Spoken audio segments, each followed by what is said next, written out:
Issue یہ آ گئی کہ پاکستان گورنمنٹ نے اگینسٹ ایپٹا ایگریمنٹ ایک 3 SRO پاس کی، جس کی وجہ سے جو افغان ٹرانزٹ تھا وہ کراچی کی بجائے ایران چلا گیا، یعنی میجورٹی جو ٹرانزٹ تھا وہ ایران چلا گیا۔ لیکن کوشش یہ بھی رہی کہ دونوں سائڈوں کی اسپیسیفکلی جو پرائیویٹ سیکٹر ہے اس کی کوشش یہ تھی کہ کراچی کو دوبارہ بحال کیا جائے اور دوبارہ اس کو فیسیلیٹیٹ کیا جائے، اس کو ریویو کیا جائے، کیونکہ اس 3 SRO میں اس طرح چیزیں تھی کہ وہ 212 آئٹم جو ہے وہ بین ہو گیا، اور اس کے ساتھ ساتھ 10% پروسیسنگ فیس بھی لگ گیا، ساتھ میں گارنٹی بھی بینک گارنٹی پہ کنورٹ ہو گئی۔ تو اس کی وجہ سے بہت زیادہ کارگو جو ہے وہ کمپٹیشن، مارکیٹ کمپٹیشن موجود ہے، کیونکہ ایران کی تھرو یہ چیزیں نہیں تھی، سہولت موجود تھا، تو ہماری جو ٹرانزٹ ہے وہ ایران پہ زیادہ چلا گیا۔ اس کے علاوہ ہم کوشش کر رہے تھے کہ اس کو سالو کرے، لیکن یہ بہت سے مشکلات اور بھی سامنے آ گئے، کیونکہ جو 2024 میں کے پی گورنمنٹ نے 2% ٹیکس لگایا، سیس ٹیکس لگایا افغان ٹرانزٹ پہ، یہ بھی بہت منفی اثر کر چکا ہے۔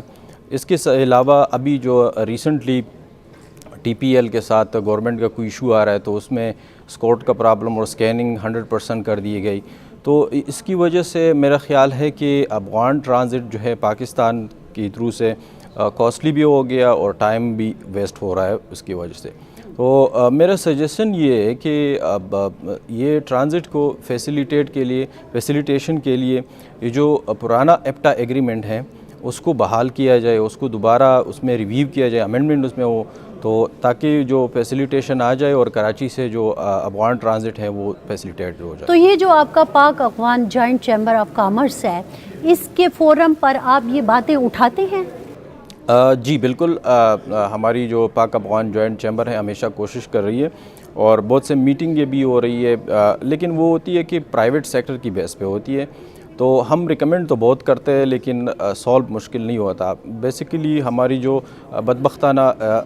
جو ہماری بائیلیٹرل پولیٹیکل ریلیشن ہے اس کی وجہ سے جو ٹرانزٹ ہے وہ قربانی دے رہے ہیں۔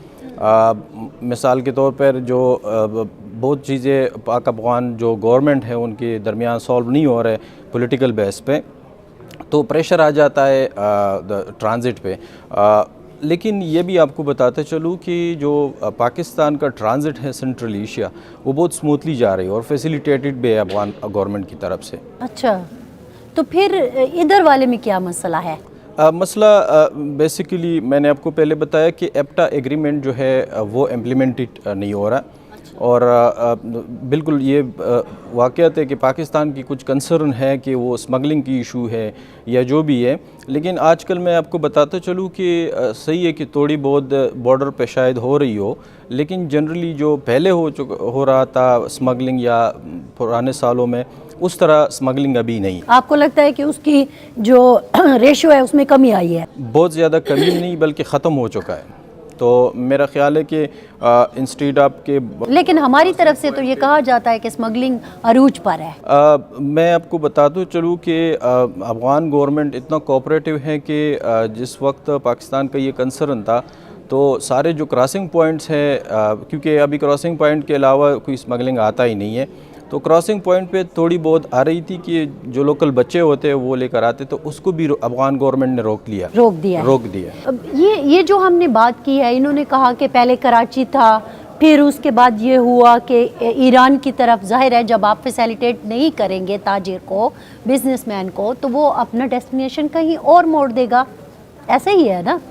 تو اگر ایران کا ہوا، تو اگر میں اوورآل ایک آپ سے ویو لینا چاہوں کہ یہ جو حجم تھا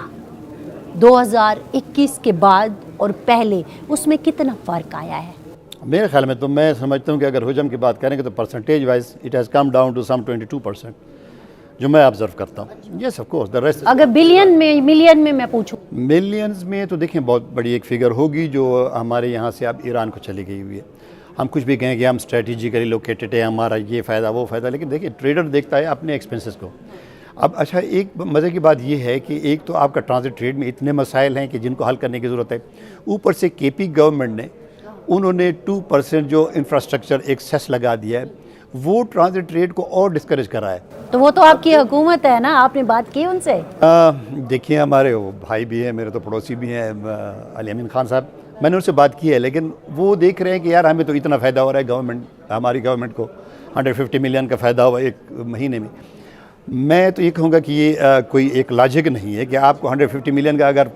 کہیں سے آپ کو ارن ہوئے ہیں تو آپ نے ہو سکتے کہ 3 بلین جو ہے آپ نے لوز بھی کر دیے ہوں. اس میں کوئی دوسری بات ہی نہیں ہے کہ آپ کا سارا جو افغان ٹرانزٹ ٹریڈ تھا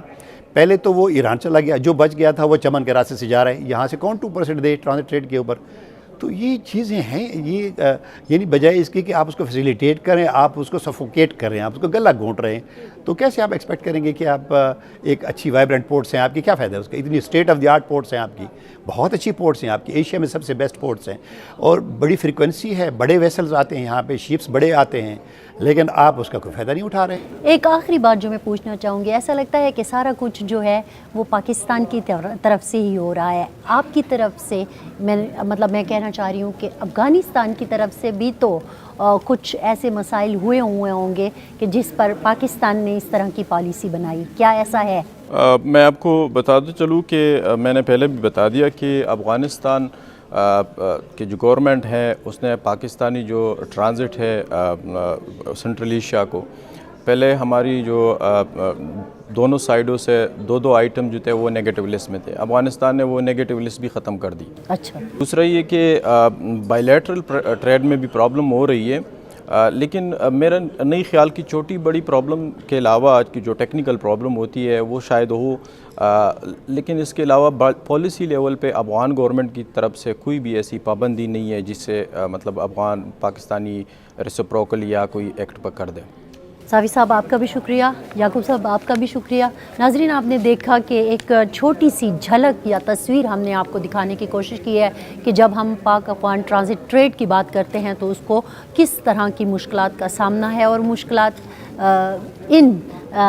جو ہمارے مہمان تھے ان کی باتوں سے یہ لگتا ہے کہ وہ مشکلات ہماری اپنی پیدا کردہ ہے. تو میرے خیال میں جو پالیسی ساز ہیں ان کو اس کے اوپر سوچنا چاہیے کہ اب اگر بزنس مین کی مشکلات بڑھائیں گے تو پھر ظاہر ہے وہ اپنا فائدہ کہیں اور طرف موڑ دے گا, کیونکہ وہ تو فائدہ لینے کی کوشش کرے گا, وہ تو اپنا نقصان کبھی بھی نہیں چاہے گا. تو یہ ہماری طرف سے ایک چھوٹی سی بات تھی جو ہم آپ سے آج کرنا چاہتے تھے. بہت شکریہ.